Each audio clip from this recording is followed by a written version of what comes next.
The Missouri men's basketball team had a 10-game losing streak as it played at Mississippi State. Tigers have struggled on the road, losing 29 consecutive road games. Last night's contest between the Tigers and Bulldogs was in Starkville, Mississippi. There's Kim Anderson. His team is on a 29 road game losing streak. Jordan Barnett, looking to quiet the home crowd, knocks down a three ball in his first shot, 3-0 Tigers. There's Quindary Weatherspoon with the rebound and the basket. 2 of his career-high 29 points, 8-5 Tigers. With tough defense, Barnett makes it through, adding 2 more points for the Tigers in the paint. Weatherspoon still warming up in the first half for the Bulldogs.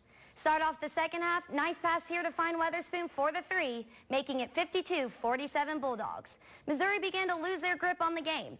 Puryear loses his footing while driving to the basket, and then his shoe follows. Now that's what I call commitment. The Bulldogs guard find Kegler in the corner wide open for the 3.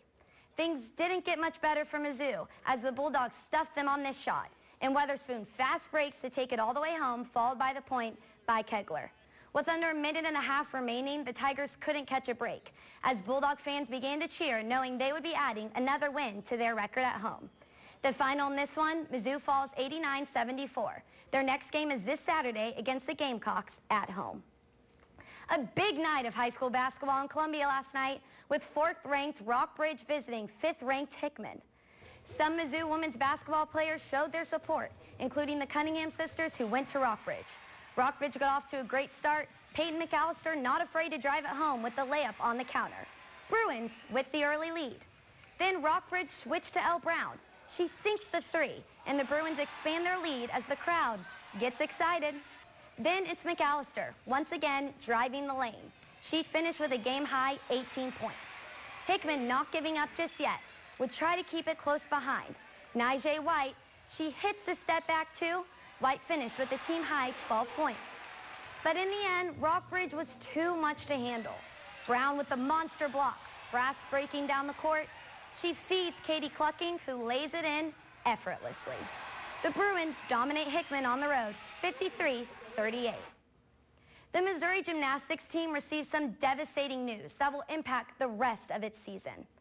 Missouri sophomore Morgan Porter has a torn Achilles heel. The reigning Southeastern Conference Freshman of the Year had to leave the Tigers' meet against Alabama last Friday. Porter had to watch the final rotations on crutches after landing awkwardly on her left ankle during floor warm-ups. Doctors say Porter will miss the rest of the season. Mizzou is heading to Atlanta, this time to play some baseball. The Tigers will be playing the Georgia Bulldogs in the Atlanta Braves' brand new SunTrust Park. SunTrust Park is scheduled to open March 31st. It has been under construction since November of 2014 and cost $622 million to build. The Tigers and Dogs will play in the stadium April 8th. Missouri's 5-6 all-time when playing in Major League stadiums and leads 7-5 in the all-time series with Georgia. A huge congratulations to both the men and women of Mizzou Swim and Dive for being recognized as Fall Scholar All-American teams. The men's and women's team each had GPAs above 3.0 in order to earn the honor. All right, Mercedes, thank you. Talking a little bit more about this Mizzou basketball, you know, it's been interesting because what a dynamic franchise that's going on right now.